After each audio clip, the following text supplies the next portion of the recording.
Thanks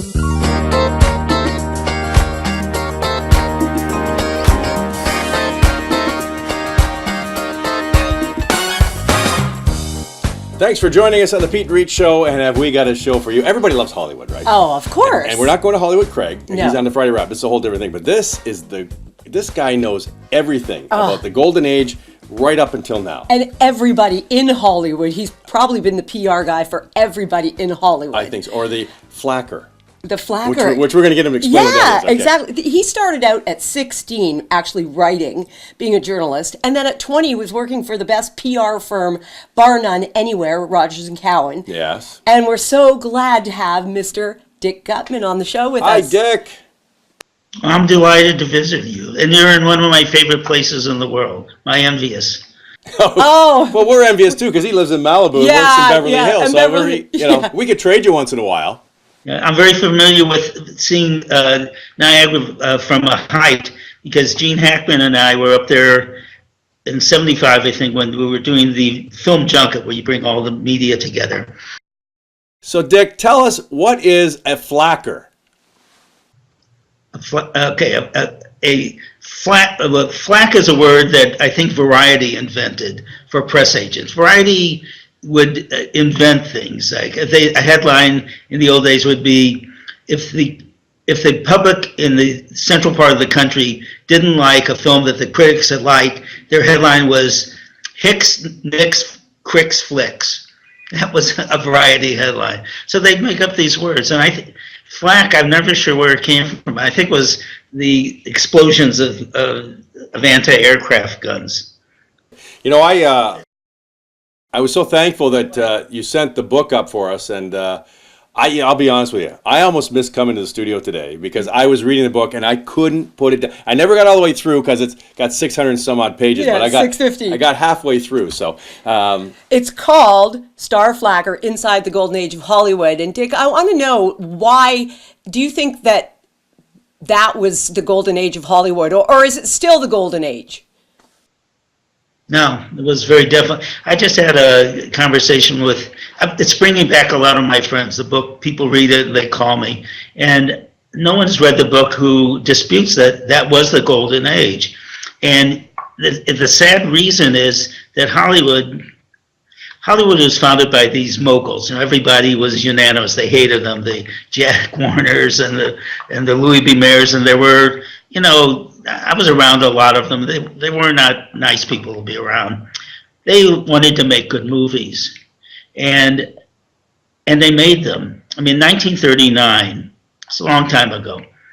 I was 6. 1939. The 10 films that were nominated for the Oscars all became classics. Gone with the Wind, Wizard of Oz, Ninotchka, Stagecoach, Mr. Smith Goes to Washington. Everyone was a great, great class, live forever film. And behind them were 20 other films that were all classics. Destry Rides Again, Beau Geste, Gunga Din, Hunchback of Notre Dame. They made great movies. They wanted to make great movies. Now they just want to make great profits. And so you have all of these comic book movies, and you have the electronic game movies, and they do have in common they will make a lot of money. And not only that, you can make them over and over again, and you know, probably the same story, but at the cost of making really adventurous movies. And that's sad. I think we've lost wonderful experiences from that. Okay, we're going to hold you there, Dick, and we're going to come back on the Peet Reet Show with more of Dick Guttman.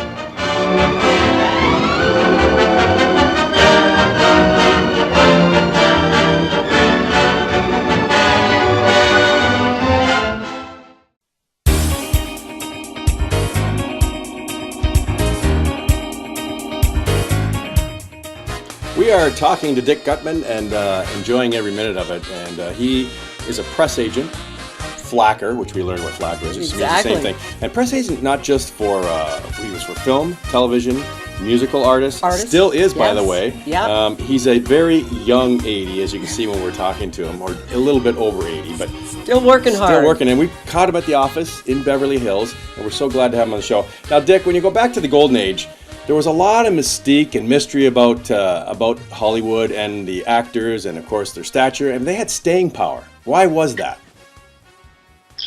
It's because the films and the filmmakers had aspiration to make true art. And I mean, I work on Oscar campaigns, and there are always very wonderful films each year. This last year I worked on Spotlight and Trumbo, and those were both wonderful films. And there were probably a half dozen great films last year. But in the old days, there were dozens and dozens and dozens every year. And now they only aspire to find ways to bring the people in, and they do it with special effects. Well, acting was the special effect that we used to use. And the public then, Cary Grant and Gary Cooper shaped people's lives. They gave them aspiration. Cary Grant represented all the charm that we would aspire to ourselves. Gary Cooper was straightforward. We chose to believe that Gary Cooper was the ultimate American. And in the process of being Lou Gehrig and Sergeant York and the sheriff in High Noon and all these different films that he did, he was the person we wanted to have. That was how we saw ourselves. And we saw ourselves in the beauty of these people. And they're not there for that anymore. Matt Damon or George Clooney, really good actors. They could represent things that would be helpful to us, but they don't, because they're in movies where that's not required. So what do you think, is it partly them or like the press agent? You did that. Did you create the old actors? Was it mostly you or was it them? I think we helped. It always came from them. But I showed part of this book to Warren Beatty. Warren was a continuing theme of my life. We did a lot of things together. And Warren looked at it and he said, I get the point you're making, which was there once was a golden age of Hollywood and it's gone and it's not coming back. He says, but you have to remember, it's not because we were more handsome or that we were more talented. He said, these people are they're beautiful people, and they're certainly talented. He said, they're not offered the opportunity to mean something as we were. George Clooney will never, Mark Wahlberg, in their whole lives, they will never make as many great movies as Henry Fonda did in any 3-year period. 1938 to 1941, he was in 5 classic movies. Grapes of Wrath, just one after another. And so he represented decency to us, didn't he? I mean, absolutely. And that's what these, and for him, he was a very complicated guy. And so that wasn't his natural character. He was a great actor. And these people became, whether they were what we saw in them or not, they were skilled to project that. Okay, so Dick, what we're talking about too is like on the film, they did a great job, but it was your job to promote the film, but also to promote and protect the actors, correct? It was our job to project and protect. And what you did was you had to be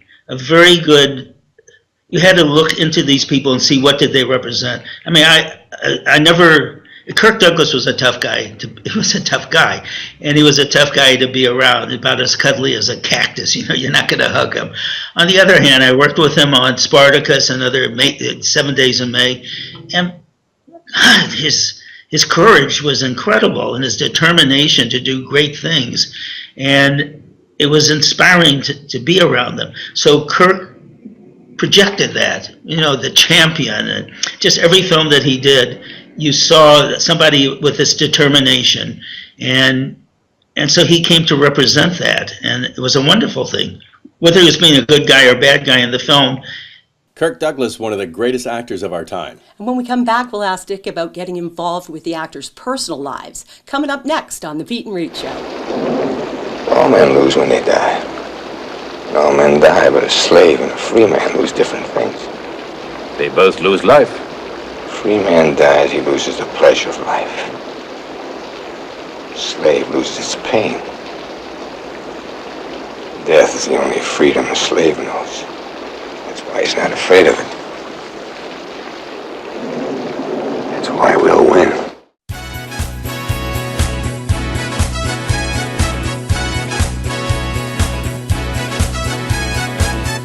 We are enjoying the golden age of Hollywood with Dick Guttman, probably one of the, I would say, from what we've read, one of the biggest press agents in Bar Hollywood. none, yeah. None. Dick, did you get involved with the personal lives of the actors? Yeah, of course you do. I mean, you become involved. You never want to become involved in their intrigues of their life. That's something occasionally somebody would call you and you were dragged into some aspect of their life you wish you weren't. But by and large, yeah, you have to interpret them. I mean, one of the most memorable people in my life was James Mason. And James was just the most flamboyant personality I ever knew, and he loved making fun of himself. So it was really a lot of fun. But you know, they live lives that are somehow strained by what they do. They're away from their families. They're think of it this way: you and I live lives of occasional rejections. Whatever they are. They live lives of constant rejections. Every time one actor gets a job, 52 actors feel rejected. I could have played that better. And it's very stressful, and so you have to help them through those things. And occasionally you run into aspects of their personality that it's better to control. You don't have to share everything with the public. That's what's wrong with today. They share everything with the public. Is Kim Kardashian a star? Well, she shares so much of her life that she's fascinating to people. But she could be more fascinating if she were Barbara Stanwyck. I mean, Barbara Stanwyck's probably the sexiest woman there ever was on the screen because a lot of it was mystery. Yeah, exactly. And, when we talk about the people on television of today, I mean, you hear about all their dirty laundry. How did you handle things like cheating back in the golden age?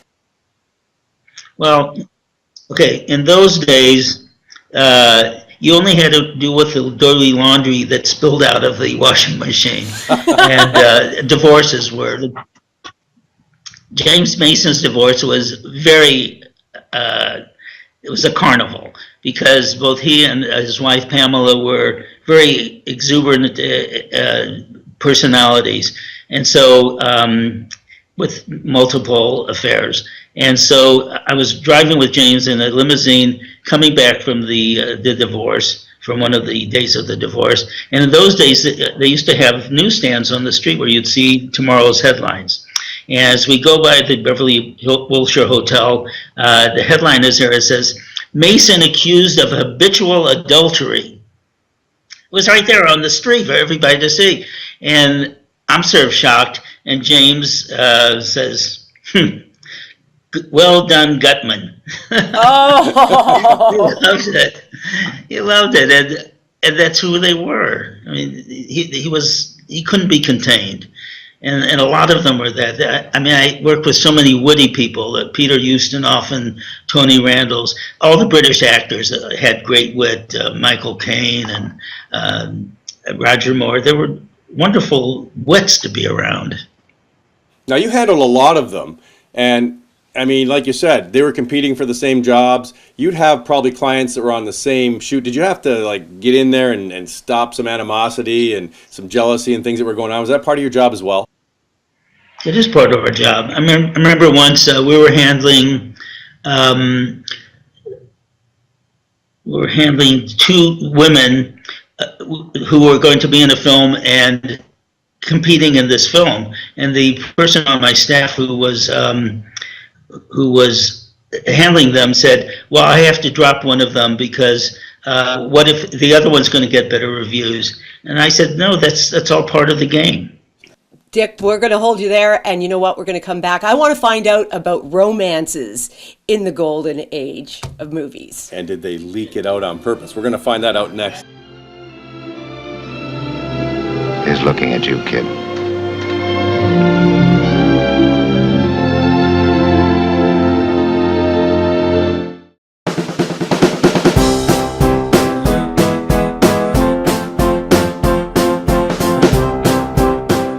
We are talking Hollywood in the Peet Reet Show, and who better to talk to than Dick Guttman? Now, you have a great question for him. Well, I want to know, did you ever leak a romance or set up somebody in a romance in Hollywood back then? Okay, I'm sure that I did. I've implied romances. Oh, no, my favorite, Maximilian Schell was in Judgment in Nuremberg, the greatest German actor. So Max was an inveterate ladies' man, absolutely. There were a couple of guys that just cut a swath through this town. He did it with a Swiss knife. And so at one point, he had won the Academy Award, right? And then suddenly he takes off, and he's 27 years old, unconscionably handsome, a famous roue. And he takes off and leaves Hollywood, instead of staying here and getting role after role, goes off to Germany to do a German Hamlet, and then he's doing a play in Vienna. Who cares? Nobody knows. For all intents and purposes, he died with the Academy Award.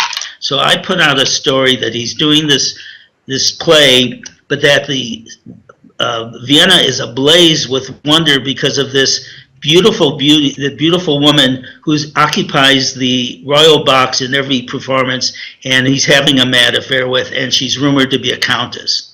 And so suddenly I'm getting calls from the Vienna press. Who is the countess? They don't even go there to see. I don't know if there is a royal box, but everybody's intrigued with this. And then he gets a dozen roses at the end of the performance. So everybody is suddenly, I believe, got Academy Award winner. Every story says Academy Award winner, Maximilian Schell.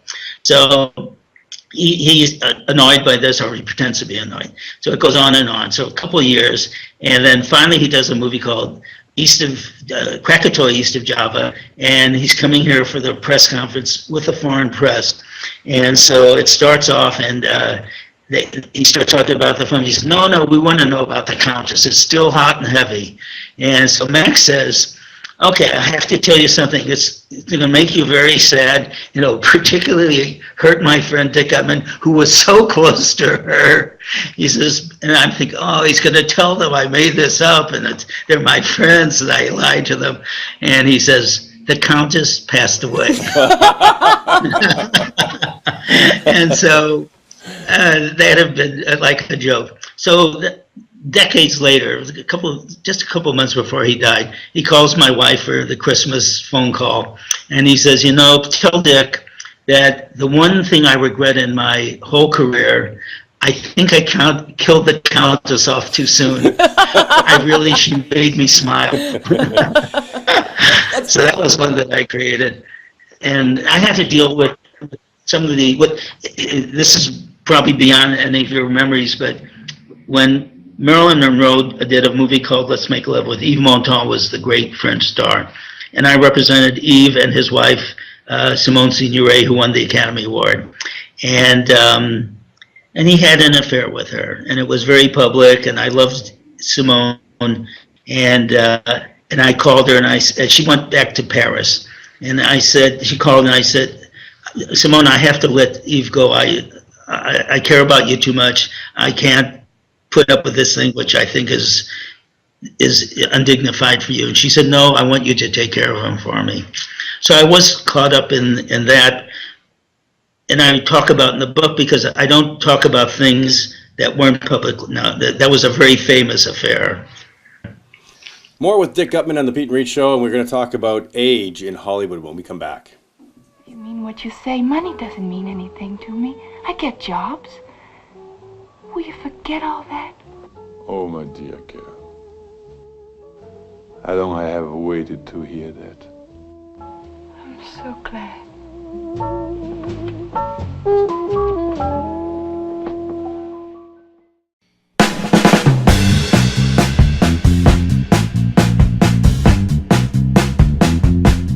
Having a great time here with Dick Guttman on the Peet Reet Show. And before we get into age, Right. there's got to be some marriages that lasted in Hollywood, right? That you were involved with? I would hope so. Thank you for asking, because there are, and they're very inspirational. It's not easy because they're estranged. There are temptations. I can't imagine what I would feel if my wife were constantly kissing handsome men. I don't believe such a thing as an unromantic kiss actually exists. Although Tony Curtis did he had a great antipathy for Marilyn Monroe, and in Some Like It Hot, he made some really nasty remarks about that. On the other hand, he was kissing Marilyn Monroe, so I mean, how terrible could that have been? Definitely not that terrible. But Paul Newman and Joanne Woodward, I think that's a wonderful thing. Because I always thought that, strangely, the three sexiest women, from my point of view, taking aside Barbara Stanwyck, who's in the class by herself, were Greer Garson. There was something so regal about her and so warm.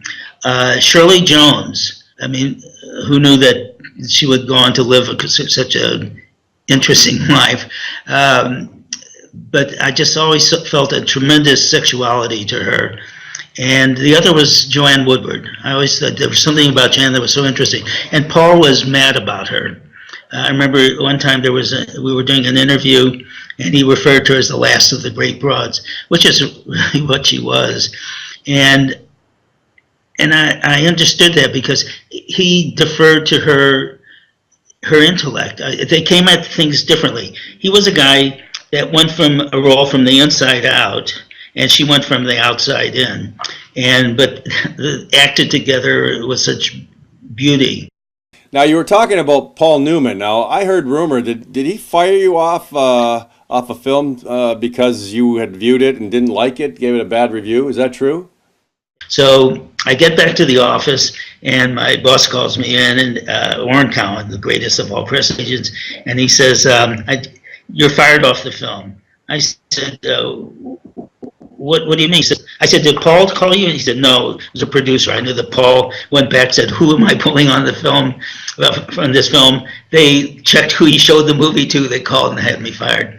And so Warren said, "What did you do?" I said, "Well, she showed me the film. He asked me to tell him exactly what I felt." And he's looking at me. I said, "He asked me to tell him exactly what I felt." And he looks at me, and then he rises up, his hands waving at the ceiling. He says, "And you told him?" So that's Hollywood. And we're going to take a break on the Peet Reet Show. We're going to come back because Pete wants to ask about age. I want to know about age. We didn't get there, but we'll get it next time. Yeah.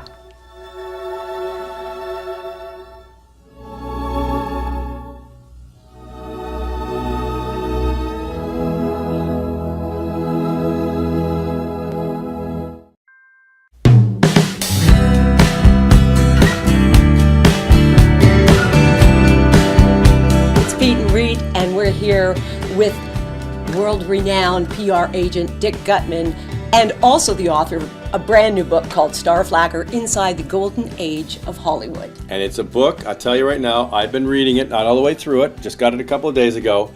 It's one you can't put down, because you know what? So many stories. It's unbelievable where he's been and who he's talked to. And Dick, I want to get to age, because age is a big thing, no matter if you came from the Golden Age, now or before the Golden Age. It's a big, huge thing in Hollywood, right?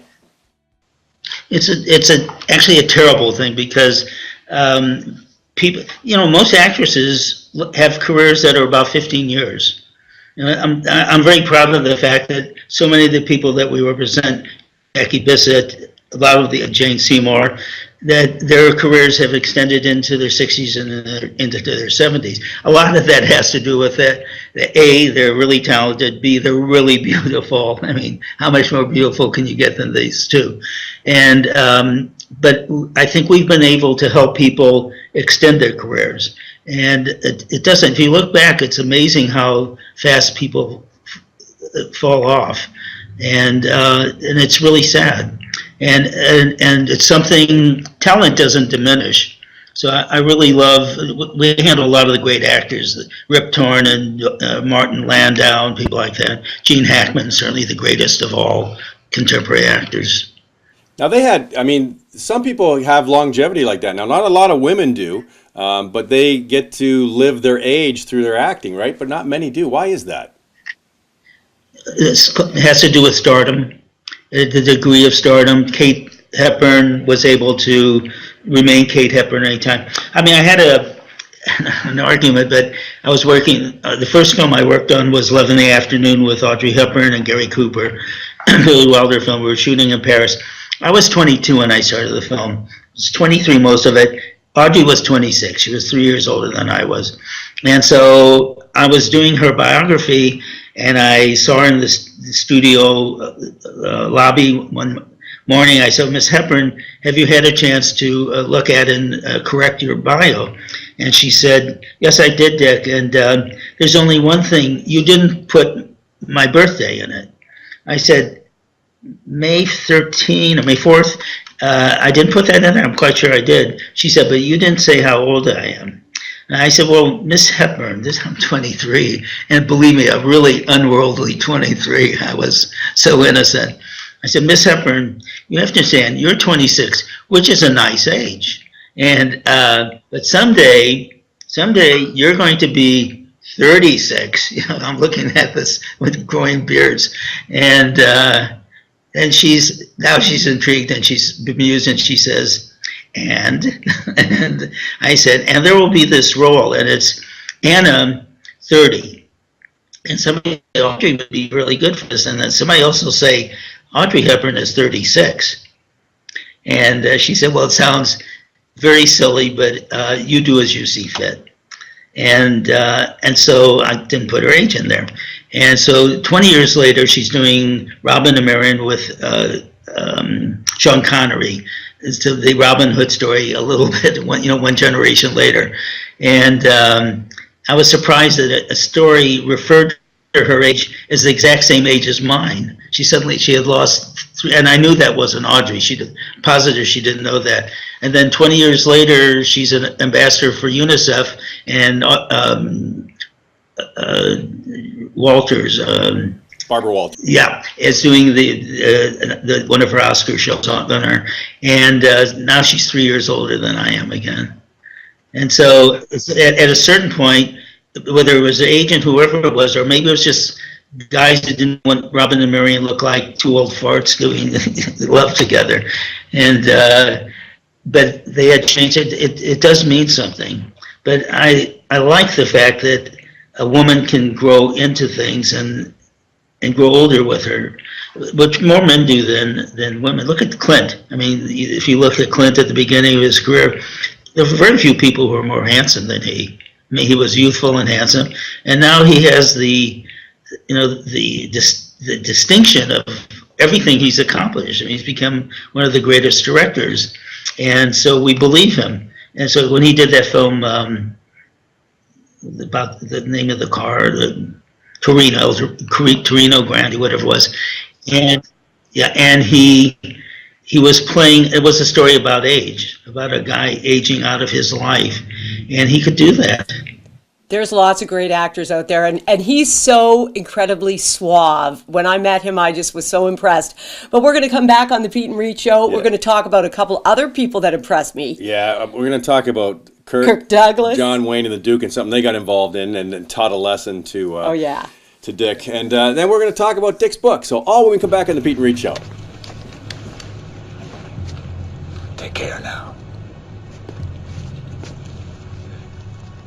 Yeah, you too. Oh, yeah.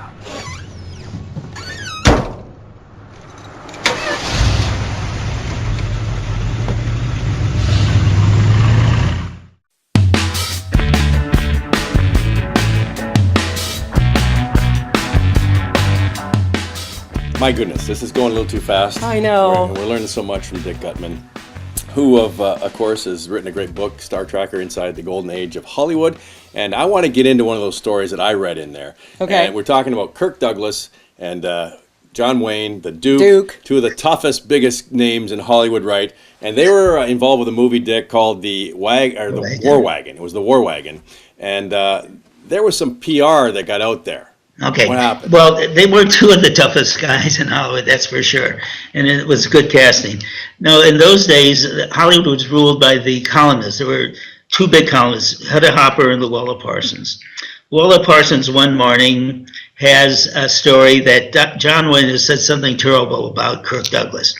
So I bring it into my boss, Warren Cowan, Kirk was like his biggest star. He so deferred to Kirk. And Kirk could influence you to be very respectful. And I said, Warren, read it and weep. And he looks at this thing, he says, oh my gosh, picks up the Kirk, there's something Luella has today. Dick and I are coming up. We've got to talk to you about it. We get there. We have no idea what we're going to say. Kirk hands him, he says, Kirk, take a look at this. We have a really good idea how to handle it, which he's going to think up while Kirk's reading it. And he says, read it and then we'll talk. And Kirk reads it and he says, what, how to handle it? No, hang a second. Picks up the phone. Is he there? It's Kirk. Okay. Duke, hi. Did you see, Luella? No, I know, of course you didn't say it. She knew it was bull when she said it.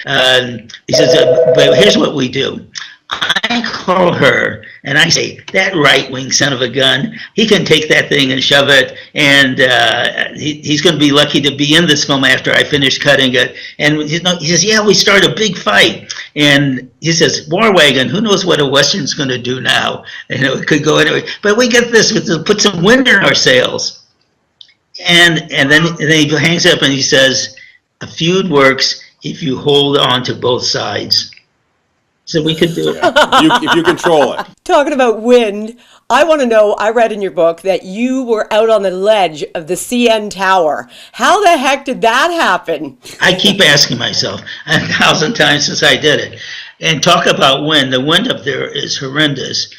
I had written a movie called Highpoint, and Richard Harris and Christopher Plummer were going to be on the top of the CN Tower for the climactic fight. Of course, they were going to be wearing chains and things holding them on. They could have fallen. They would never have been hurt. And so I decided to go out on that ledge and see how we're going to do this scene.